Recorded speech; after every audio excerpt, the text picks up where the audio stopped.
kit set that I found where they would deliver So all live of ngayon the si banchan and the meat, and then Pepper you would Potts here prepare it all sa at home. Philippine Or there was a Digicon great pasta kit 2020. from this amazing chef Makinig called tayo. Evan Funky, all hand rolled pastas and sauces, and then you would just cook meat. It was great. So we would order meal kits, and I would cook quite a lot. Oh, that's amazing. I mean, and now that you mentioned LA, I mean, have you shifted to working from home totally since the pandemic, or are you doing hybrid, working from both home and from the office? I have not been in our office since Wow. March. It's the lockdown. Was that a Yeah. choice? Well, I mean, it was first, everybody locked down. And in Santa Monica, still where our office is in California, we're not allowed in still by city ordinance. So it's we're all remote by law. So, how are you approaching the transition relating to the pandemic? Just navigating the changes, the endings, the beginnings, both as a person and as an entrepreneur. Well, I think as a person, I always try to find the blessing in everything. And when things are really difficult or have a lot of friction or, you know, upsetting, I always try to look at it like, what is the universe using this perceived negative experience to help teach me, so I can find the lesson in myself. So personally, I found a lot of really great learnings. From the business perspective, it was really difficult. We were all, as everybody was in the business world, very scared in terms of what this would mean on our employees. What would the macroeconomic impact be? What's the long tail impact of all of this? And again, it really turned out to be a blessing for us as well. What we decided to do was really go back to our content roots at Goop and focus on being of service and giving people great information, great recipes, great ways to de-stress at home, home beauty remedies, ways to relax your eyes and your neck, Oo nga etc. naman. And we found that, our content and our commerce and, what we do, like at the crux, that contextual commerce piece really started to take off again, even though we had pulled down all of our paid media on Facebook and Instagram and stopped being transactional whatsoever. We found that we started to gain traction in the business, which was really interesting and something that, was a very good lesson to learn. We had to do a lot of restructuring and, getting the business as lean as possible and make some really difficult decisions. But ultimately, I'm very proud of where we got the business, and we're in a very strong place. And I think we'll carry a lot of these lessons going forward with us. Yeah, that's. I'm glad that you mentioned silver lining, blessing, because when you look at Goop, it's really been ahead of the wave in self care, well before the pandemic. But how did you get to this mindset that women could be everything we wanted to be, happy at home, successful at work, that we don't have to be that one sort of archetype? I mean, what were the triggers of the inspiration behind that thinking that women were ready to have more autonomy even before the pandemic? Well, I think it's a few things. I went to an all-girls school in New York City growing up. And so I was very much incubated in this idea that women could be whatever they wanted. They could be as intellectual, they could be as brave, they could be as feminine, they could really conceive of the kind of archetypal blend of women that they wanted to be. And we were a strong group of women. We went forth into the world, I think, believing that women deserved more and women deserved to relate to each other in a more supportive, less competitive way. And I felt very galvanized to just be my full self in the world. And, that came with me. I think I always had a little bit of like a punk rock attitude as well. Like, I'm not afraid to break some boundaries, and I'm not afraid to ruffle some feathers in order to push this movement forward. And and I it's been amazing, especially in the last 12 years of having this company, to really see what's happening to feminism, what's happening to the way that women are relating to themselves at home and in the workplace, and knowing that as long as you're not judging yourself and you're close with yourself, you can do anything because you're the arbiter of what is right for you and nobody else. And I've been very happy to see that kind of really taking root in our culture around the world. Yeah, love that you said the punk rock attitude because you zeroed right in on wellness, and it's everyone's just gotten so much bigger on wellness in this pandemic. There's a lot of interest in strengthening the immune system and how the diets connect to mental health. I mean, it's not just trying not to get sick from COVID-19, but really keeping one's wits together. So how was this pandemic influencing your view on self-care in the way that you built Goop way before the pandemic? Well, luckily we had a lot of interest, as you mentioned, in this topic for many, many years. The mind body connection, the nutrition immune system connection, how unresolved emotions can impact the body in a negative way. So, luckily, we had so much content there already. And we continue to make that kind of content that our reader was looking at. Obviously, we can see data and see who's reading what and what we should be making more of and what questions we should be answering for people. Um, When and you look so, sorry, data. Sarah, go ahead. Yeah, Gwyneth, it's just so interesting. The virtual Goop Summit, that was the first ever, and it turned out to be well attended. Do you think that that's because of the increased interest in wellness, or is it more because you made it more accessible and also invited a diverse range of speakers? I think it was all of the above. I think when you're creating something like an In Goop Health, I think it actually worked out well that our first 7 or 8 were in person and they were harder to get to. They were more expensive because, of course, of production costs. We always want to make everything incredible and have everybody get the most out of the day. But so they had been branded as this amazing thing. And so I think, therefore, we were able to take it digitally. I think it would have been much more difficult to introduce it digitally. And you're absolutely right. We were able to make it much more accessible, both from a geographic perspective and from a price point perspective. And it was a super successful event for us, and people felt very well connected to our mission, to each other. We created this amazing community, and it was great. We're going to do another one next year in the first quarter because it was so successful. Oh, that's awesome. That's awesome to know. That's news to us. You just surfaced right there the sort of difficult conversations that probably we wouldn't have had were it not virtual. Like those typically eliciting shame as you talk about things that are not so easy to think or hear about. So virtual connections actually sort of surface that kind of emotion that you can't get on a sort of a grander basis. Yes, and I think that what happens digitally as well as you afford people the opportunity to dip their toe into the water of those conversations that might be more difficult, and they don't have to necessarily participate. They can observe. They can be anonymous, and I think you're right.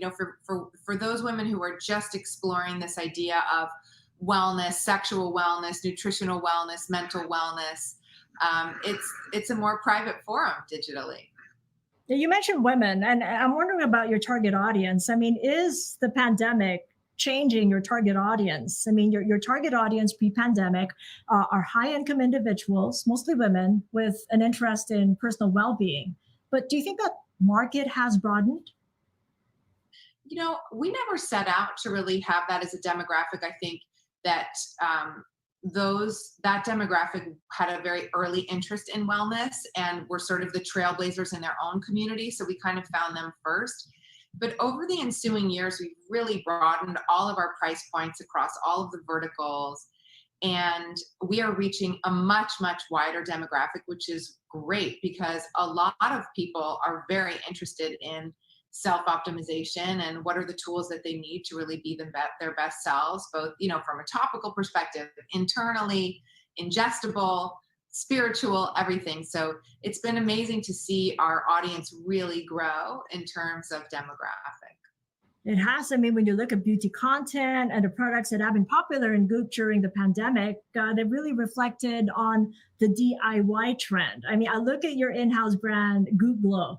It had the site's top 3 overall bestsellers in beauty in the pandemic. And I'm just curious, how is the brand's, and you mentioned this earlier, the contextual commerce model working out for Goop these days?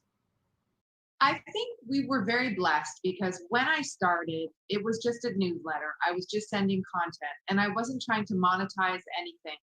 I had no e-commerce shop. I had no brand partnerships, no advertising, anything. So I had 5 or so years of just building a relationship with the audience, just building trust, building a following.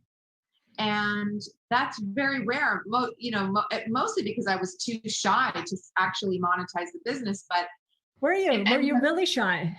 How would that be?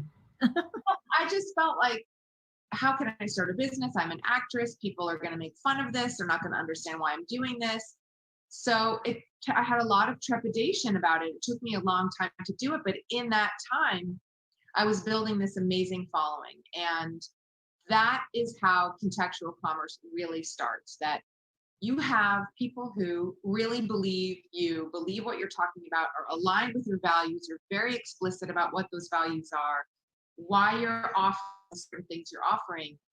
It became, if we were writing an article about something and then we said, okay, and here are all the products that we love, it became almost a service to the customer as opposed to leading with a transactional frame of mind. And so I think that's why it works so well. So do you think the omni-channel is still the way forward for Goop? Because before the pandemic, Goop is a mix of e-commerce, brick and mortar retail stores, including the pop-up stores, the experiences, and the permanent stores. Of course, I'm reassessing all of that right now. Retail's been very difficult for us and everybody else. We have certain stores that have been performing better than others, and I'm very into risk mitigation at the moment, so I'm being very careful. I will say that I think if we are going to expand in brick and mortar anymore, there will always have to be an experiential element.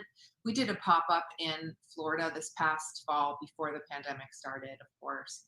And there was a workout space and a store. And that was our customer loved that so much, to be able to go into a space and do an exercise class or hear a talk and then go into the retail store. So I still think omni-channel works.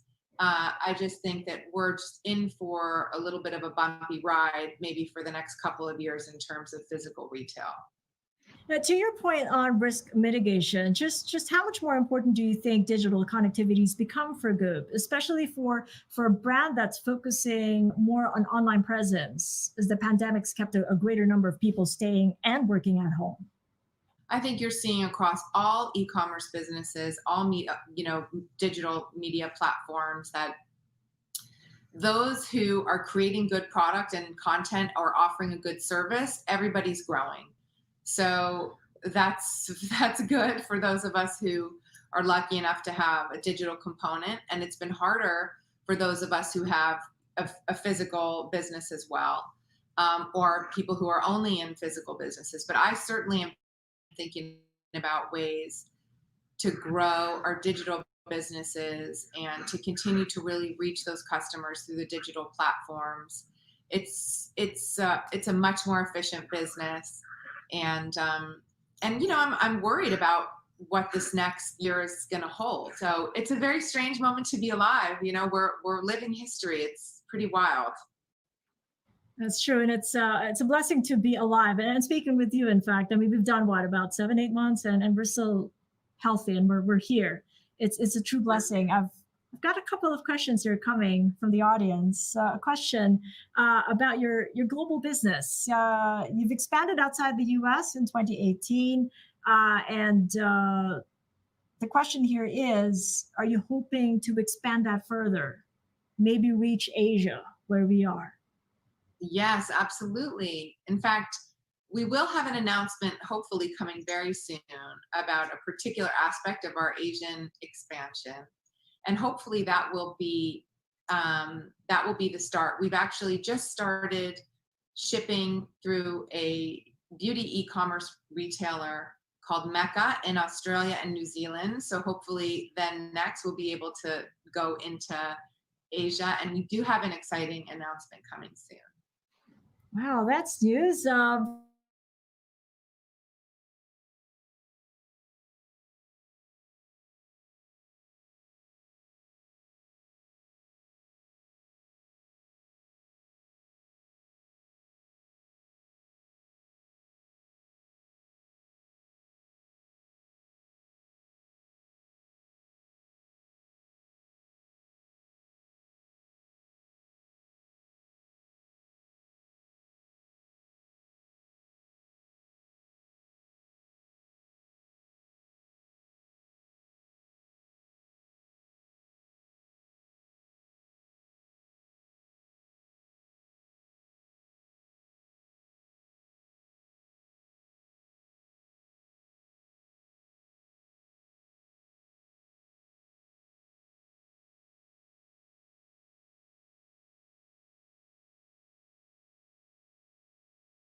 mean, it's 8 million subscribers, your newsletter, 2.4 million unique visitors Okay, to naputol yung connection Goop.com, kanina. and you've got a Netflix series to Wala kasi binge. kami And internet sa there's that bahay podcast, the Naka-data lang Wellness ako. Summits, and the collection of branded goods.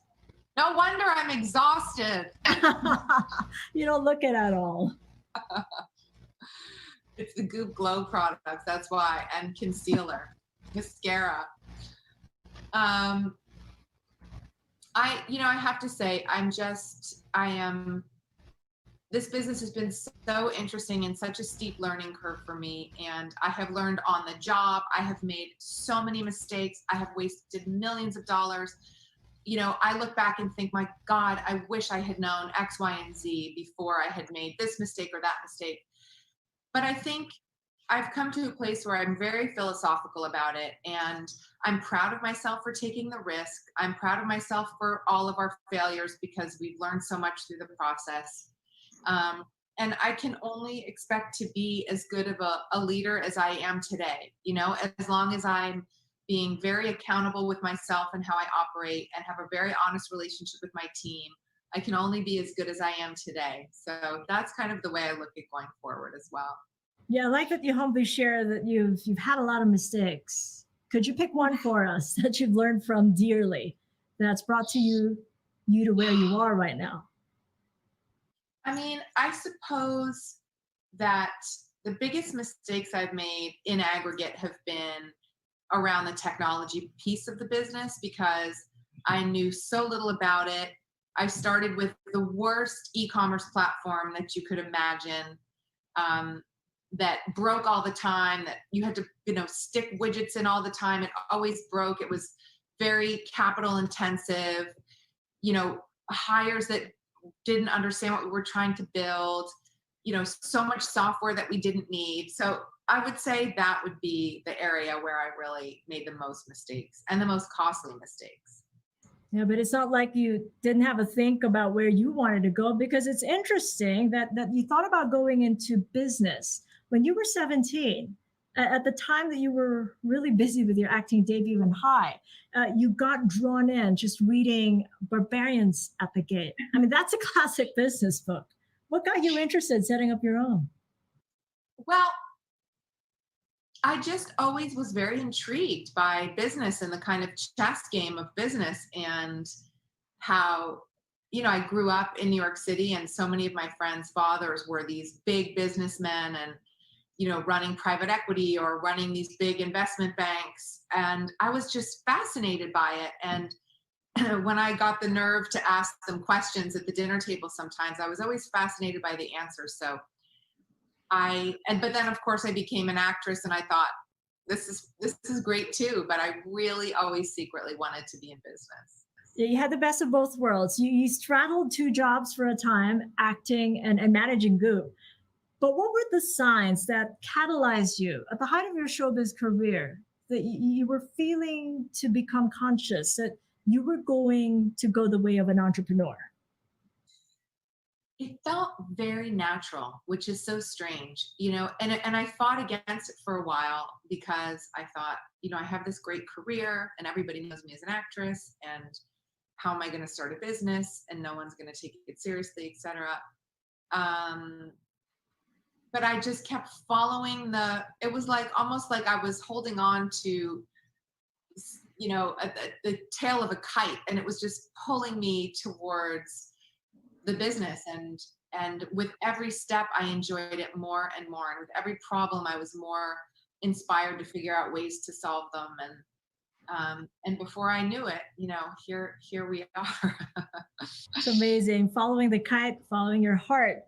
That's amazing. But could you tell us how you got through that struggle, that transition? I mean, I still remember you at 26. I mean, you had an Oscar.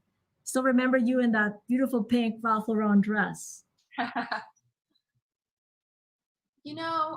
think that the struggles have been the best part, because I think the hardest day almost was the day that I decided to press send on the first newsletter, because it was really me planting a flag and saying, this is who I want to be. And I don't know how I'm going to get there fully, but this is who I want to be, and this is what I want to do.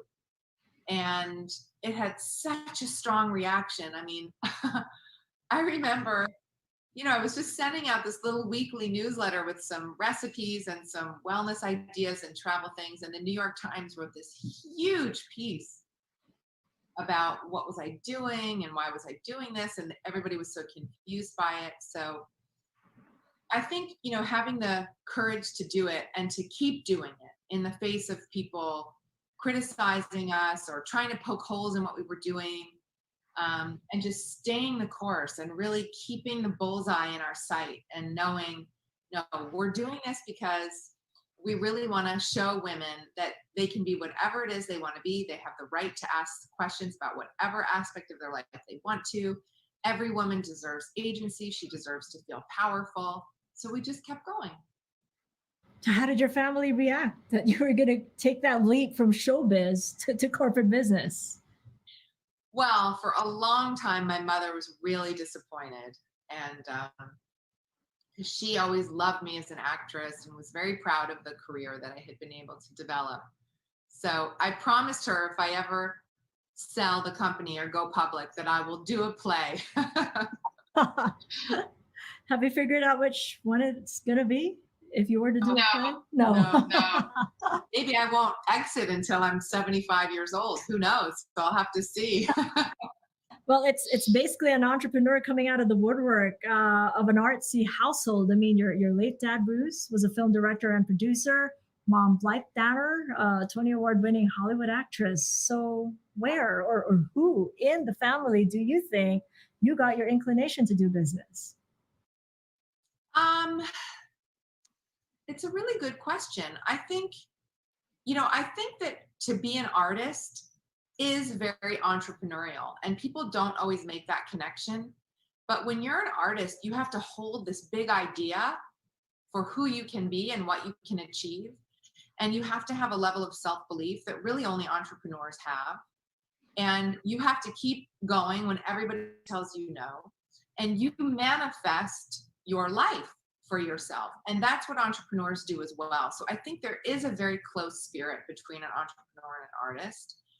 But I think the business piece, I just learned and loved from growing up in New York. And I always read the business section of the New York Times first, and the Wall Street Journal. And everybody used to make fun of me on movie sets when they were reading the art section and I was reading the business section of the newspaper. I read the business section first, being a business journalist that I've been. Sure. Yeah, but you took some time before you embraced the call full on. You initially hired someone else to run Goop before you took on the reins. Why? And what did you learn from that whole journey to becoming your own boss? Yeah. Well, I had two CEOs. The first was a guy named Seb Bishop, who had been an internet entrepreneur in London. He's an amazing guy and a close friend now. And I just thought, I don't know how to do this. Like, I can't do this. I don't know anything about e-commerce. I don't know anything about building a media brand. And I certainly don't know anything about building a contextual commerce brand because nobody had really done it yet. And when I decided to move to Los Angeles, he stayed in England, and then he had some personal things going on at the time. And then I hired somebody else, and I just realized, I need to fully embrace the idea that I know how to do this.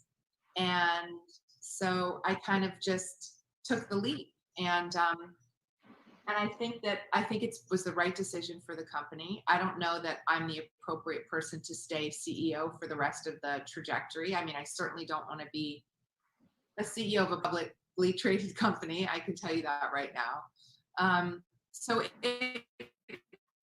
maybe, my journey in this role will come to an end and it will evolve into something else. But I don't know. I'm just, my priority is what's best for the business. And I think right now, I'm probably the best person for the job. Now, we got another question here from the audience. What's been the most significant barrier in your business career?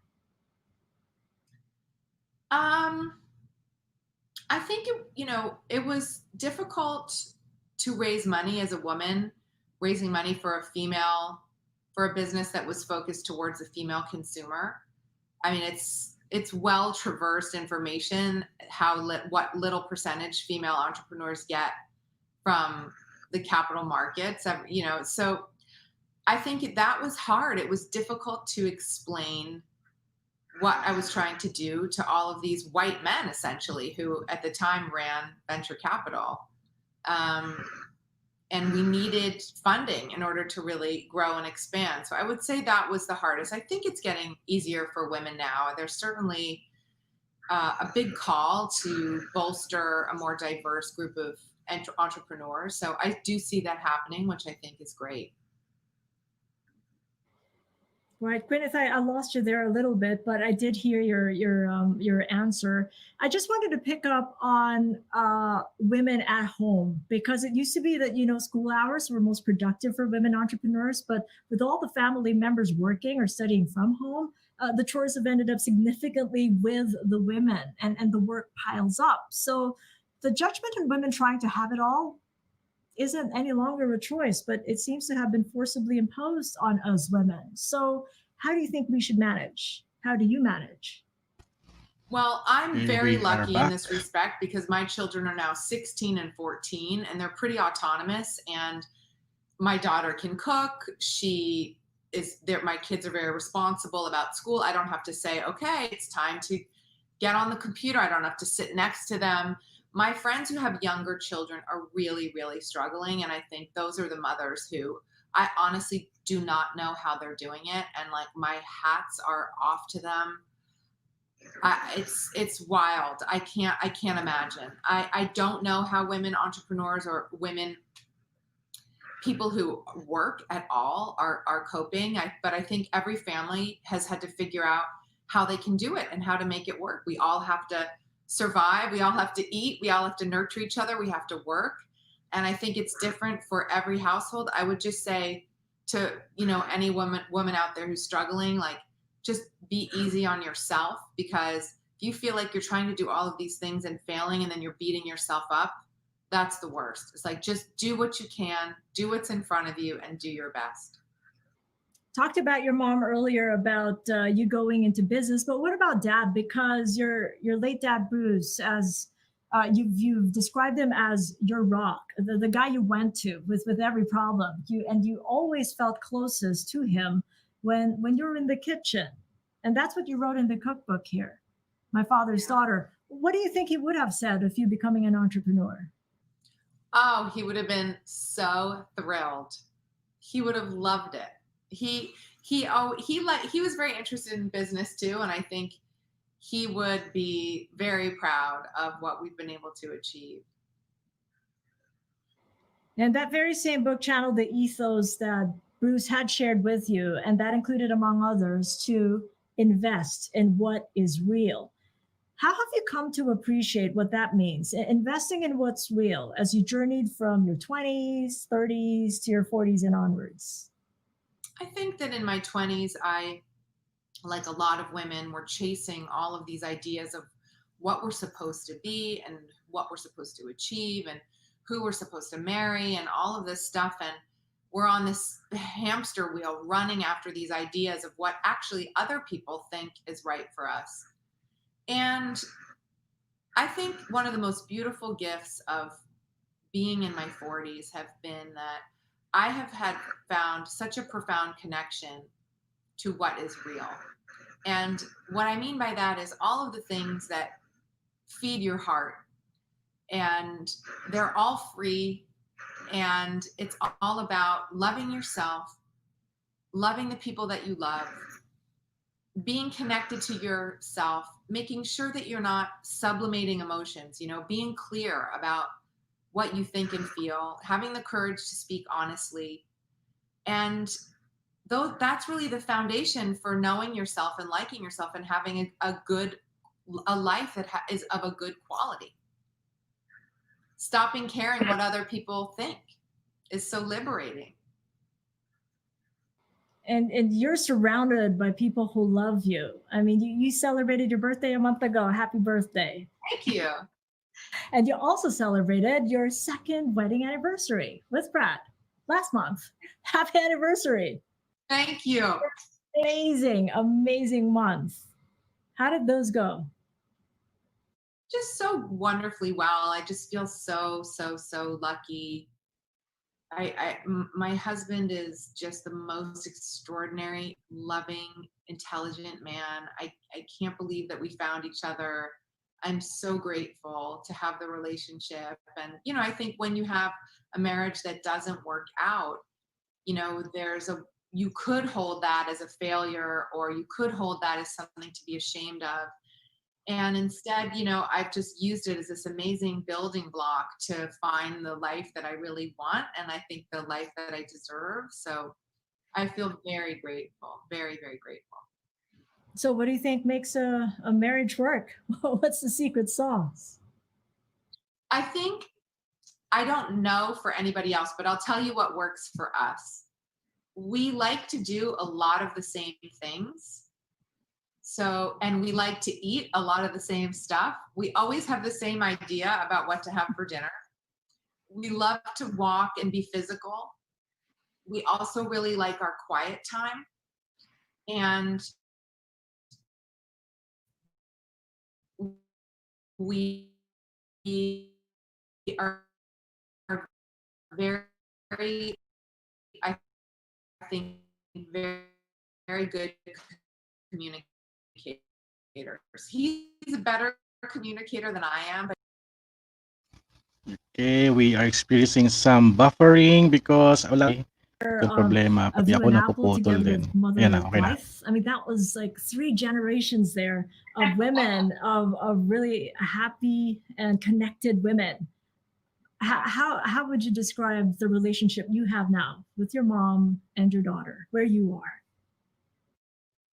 you know, I feel very lucky. My mother and we have such a good relationship. And, we didn't always have the easiest of relationships. I think, like all mothers and daughters, you go through your peaks and valleys. But I think part of being a true grown up is disconnecting from the idea that you're a daughter and regarding your mother like a grown woman and regarding yourself like a grown woman. And for me, anyway, it's really freed us up to have just a beautiful relationship.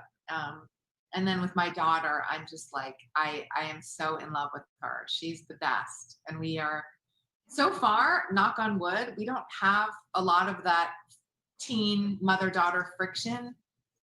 We get along really well, and she's so funny and so great. So far, so good. But I don't know. Check in with me, in a year or so. Let's see.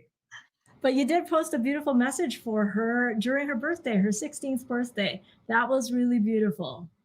That's a Oh, mother's touch there and a mother's love. We've got a question here that concerns your passions outside of work. So, what are they? cooking, and Still, I love cooking. I really like being active. Like, I love walking through nature. I love exercise. I love looking at art. I love going to galleries and museums. Those are probably my main things. there's another question here. What advice do you have for women aiming for leadership positions? Well, I really think that every woman needs to think about who she wants to be as a leader and then really live that in those ways. So I think, you know, in my case, I've never wanted to approximate the male archetype in order to be a leader like in the male vein. I've wanted to discover what it means to be a woman leader and how to be collaborative and kind of embody the more feminine leadership qualities with balancing structure and boundaries, which are traditionally kind of the more male archetypal qualities. And I think every woman needs to figure out what is right for her as a leader and what is right, and then go from that place. Well, how do you see men as a sort of a source of inspiration, perhaps, or possibly as mentors for women leaders? Yeah. Well, what's your view? I think, I have a lot of male mentors, and I like having male mentors because they think so differently to how I think, for example. And I think that men, first of all, traditionally they have a lot more experience in leadership than women have, which is changing. So, but they have usually a lot of institutional knowledge around. If you have a mentor that's been in a business for many, many years and in a seat of power for many, many years, who's also won and lost and learned amazing lessons. And, I think the strongest lesson I learned from men is around clarity. Because I think as women leaders, we apologize. We, don't want to hurt feelings. We want everybody to feel included. And sometimes that is at the expense of clarity. And so that's something that I've been working on a lot, and that my male mentors have in spades, and that I think will serve women leaders very well. That's amazing. That's an amazing takeaway, which leads us right into the next question. What is your leadership philosophy then? I'm still discovering it all the time, and I think it evolves with every stage of the business. But I do try to listen to myself, be very, very clear about what I think and feel. And I'm also try to be very, very open to what my executive team thinks and feels, and understand everybody's area of expertise is real. And I try to also, cultivate a company where people feel included and aligned in what we're trying to do. I think that's really important for morale overall, that people feel like they're important in an organization, which has been very, very hard to do over the computer, over these Zoom and Teams meetings. It's very hard to convey a good cultural feeling. So that's where my focus is going right now, because it's been a long time of this, it's crazy. Yeah, you're right. Here's a question from a fan. When are you ever coming back to acting full time? Are you coming back to acting? Not soon. Not soon. My husband, sometimes I do it for my husband, and he has a deal at Netflix. So if I do it, it'll probably be directed by my husband, and it'll probably be on Netflix. All right. Here's another one. Who have been your business mentors? I would say my biggest mentor is actually one of my venture capitalists. His name is Tony. He's the biggest investor in Goop. And he co-runs a giant VC here in the United States. And he is so brilliant, and he's so, oh my gosh, he's the person that I call when I need advice, when I need to know what to do. And he's been incredible. I also have kind of created a group of mentors, like Brian Chesky from Airbnb. I text him a lot. I also, I have like these mostly men on one side, mentors like Michael Dubin, who runs Dollar Shave Club, Michael Pressman from Everlane. And then I have an amazing that I also am texting with all the time as well, like Emily Weiss from Glossier, for example, and a lot of smaller e-commerce businesses as well. And I kind of serve as a mentor for those women as well. So I feel like I've cultivated a group that I can ask whatever the question is, I have somebody to ask it to. Yeah, that's a really great resource right there. Just wanted to go back to the problem of access for money for the entrepreneur, the woman entrepreneur. There's a question here about how do you gain financial independence? Well, it's a very tricky part of the process. I think if I had to do it again, I would be more prudent with the cash that we burned. I think at the time, there was a real philosophy around growing quickly and investing a lot in marketing. And it was kind of the thesis that all of these direct-to-consumer businesses had. I wouldn't do that again. I would say if you're lucky enough to raise money, and a great way to do that too, if you have a good business, is from friends and family, and then conserve cash, like grow from within the channels of what you already do. Yeah, the fans keep coming, Gwyneth. The question here is, amongst all the characters you played, who do you relate to the most? Wow, that's a really good question. I mean, I guess at this stage of my life, I relate a lot to Pepper Potts because she's a CEO. She has a huge love in her life. And I think she leads from a nice balance of the, feminine and masculine attributes. And so probably Pepper. She's a mom when we see her last. So I would say that. I thought you might have said Viola from Shakespeare in Love because Brad made a special mention of Shakespeare during your wedding ceremony. I think he thinks that he thinks I'm a good muse, so that's very sweet. That's very sweet. We've got a final question here before we go. Gwyneth, what message do you have to your fans?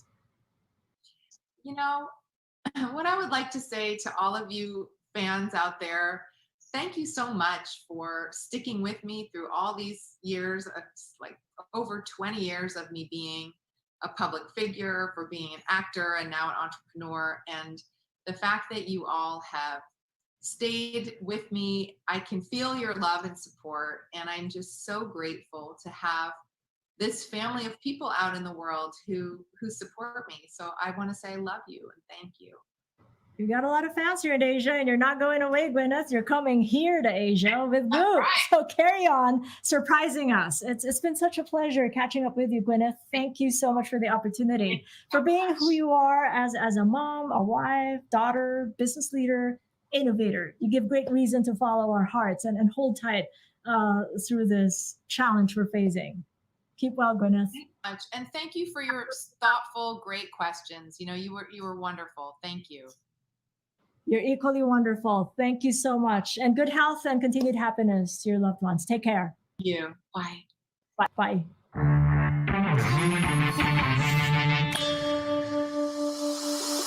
Ladies and gentlemen, this has been the first plenary session of the Philippine Digital Convention 2020. Thank you once again to all our distinguished speakers and to all of you who joined this morning's program. And to all our delegates, you can get a chance to win exciting raffle prizes by simply answering the feedback form, which will be made available after this session. So stay tuned for that. The impact doesn't end here though, folks. We have an afternoon packed with tech-focused breakout sessions, our Faces of Impact series, so you can learn all about the innovations set to make an impact on your businesses. Dare to Transform, our first breakout sessions focus on the technologies powering the next workplace transformation. Dare to Innovate as we inch towards Industry 5.0 with the unveiling of IoT technologies. And Dare to Simplify.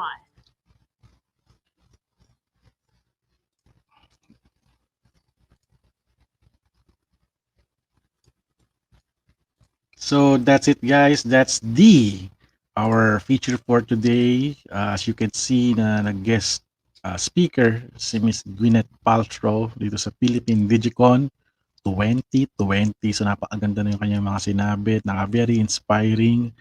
At I think magkakaroon ng video on demand about itong mga talks na to. So abangan ninyo na rin din. I guess may nanonood na isang viewer dito kung nakikita nyo. So abangan nyo na lang din sa official website ng Philippine Digicon, or maybe they'll post it on Facebook, YouTube, or dun sa website nila. So thank you guys for joining with me for this watch party, and kita-kits sa susunod na stream natin. Alrighty, bye-bye!